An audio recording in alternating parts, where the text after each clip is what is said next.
to take up much of your time, so I made a quick little PowerPoint and I have a couple little clips. But basically, my name's Jake. I'm one of your wife's students in the nursing program at Shenandoah, and I'm closely involved with the esports program. I've always enjoyed video games and stuff, so it's cool getting involved with esports. And I play on a team, but I'm kind of moving away from that because it's just a lot of time, and it's easier to do something like this. This is an idea that I had, and I presented to some of the leaders at esports, and they want me to go through with it, but I want to do a lot of research before I put this into motion. So I was going to ask for your opinion on a couple things, but before I get into that, I was going to just give you a little intro onto what Beat Saber is so you know what we're talking about. So, Beat Saber is basically a virtual reality game, and if you're not aware of virtual reality, it's basically a headset to ocular screens, I guess.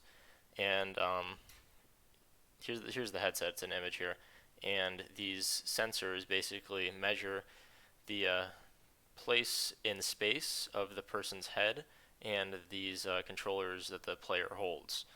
So this is the equipment that's used to play games, and the game that I'm talking about is Beat Saber. So here are the controllers, and they're not very heavy, maybe less than a pound each, if not a pound. I wouldn't even say a pound. Yeah, they're pretty light. Um, and basically, this game, it's very physical. There's these blocks, as you can see. There's red and blue, and you have a red saber in your left hand and a blue saber in the right hand. And based on the arrow that is on these blocks, you will cut in that direction. So the player here would use this red saber and cut downwards through this block. And it's a rhythm game, so it goes to music. Um, and there's a couple other factors in it, like uh, moving your whole body. So you can see this big, weird looking laser wall, and these blocks move towards you during the game. And these walls will force you to move, your head, because you don't want to basically get hit by them, because it'll take points away. Um, so enough of that. The objective that I have is there's a big issue in esports. No one's really healthy. So I thought of the idea of creating either a Beat Saber team or just doing training. And I would be in charge of the training, and I'd be training, everyone on the esports teams, people who participate in the program, kind of as my own thing. Um, so just bettering the health of everyone. It's very easy. It's really fun. It's very addictive. So I think it's one of the best ways to get people to get healthy. Like, I don't run. I'm not a runner, but this game has trained my cardiovascular system to be absolutely insane compared to what it used to be. I used to have like a resting heart rate of like high 70s. Now it's in the low 60s, 50s. I can run a 6 minute mile. It's just got a lot of benefits. But the main thing that I was gonna ask you about is injuries. So again, I kind of talked about the cardiovascular benefits, and there's the cognitive benefits with like reflex time, things like that. But that's less important for the reason I'm contacting you. So here's the questions that I have, and then I'll go ahead and show you some gameplay so you can kind of see what I'm dealing with.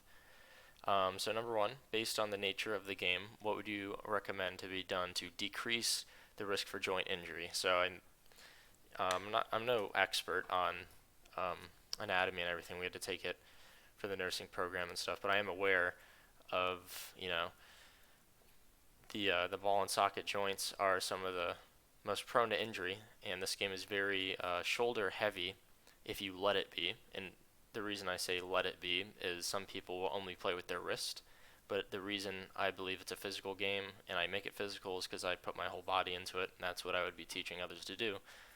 So when you're flinging your arms around, cutting invisible blocks, there's some rules that need to be followed in order to protect your joints. So number one, based on the gameplay, how do you decrease joint injury?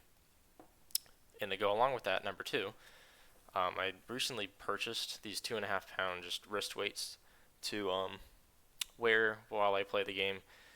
I wanted to see how it would affect me, so I've been wearing those and those only, and did that for about a week. Took them off. I didn't have any pains or anything, uh, and it trained different muscles. It felt like it forced me to use more of my body and maintain a proper form rather than just throwing my arms around. So I do think there's benefits, but I wanted to see what you thought about the use of extra weight, because that's going to be obviously extra stress on the joints in the arm. Three, what measures can be done outside of the game's practice, to increase the joint strength, prevent injury of weaker players. So things like diet or what muscles to focus on in an exercise. And then the last thing is any other recommendations based on what you see with the gameplay. So I it might be a lot to address. I don't need any super in-depth answers. Just a basic like, hey, I would recommend this or that, but take your time with it because I have plenty of time, and I'll just go ahead and show you some clips.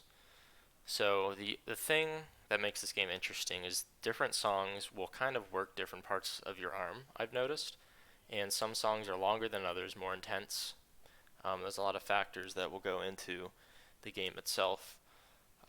That's why I say it's a good cardio game, because there's 6-minute songs that make you like go crazy, and I'll show you examples. I think this first clip, I've got 3 clips here. One has me actually playing so you can see the movement. I apologize for the bad quality, but you'll get the gist, and if you need to see better quality videos, let me know, or I can send you some links to some things on YouTube, and you can look it up yourself too. It's pretty easy to find. So I think this one is a slower song. Okay, so this is one of the slower songs that I played today. I kind of do it as a physical thing. As you can see, I'm moving my arms a lot in a kind of like a cone in front of me. It's because they're swords. A lot of different directions. And then you can see these walls forces me to dodge them. And it's getting really pixely. So this is one song, just to kind of show you how the game works. The game gets really fast. I have this short clip. The quality's terrible. You probably won't even see anything, but just an example to show you the speed, just to go along with anything you've been wondering about for stress. So this is about how fast it can get. Yeah, it's pretty bad quality video. But in that clip, in that 7-second clip, I hit about 50 or what was that? 70 blocks. So 70 different little motions in the span of whatever that was, like 7 seconds or something. And there's also songs that force you to move your arms, extend them all the way out, or just keep them right in front of you. I try to use different muscle groups as I go through the song. So if there's blocks right in front of me, I'll use my biceps and triceps. And then I don't like fully extending my arm. I'll show you in this clip here.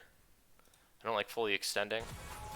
I like to use muscular resistance as I get to the end of my range of motion.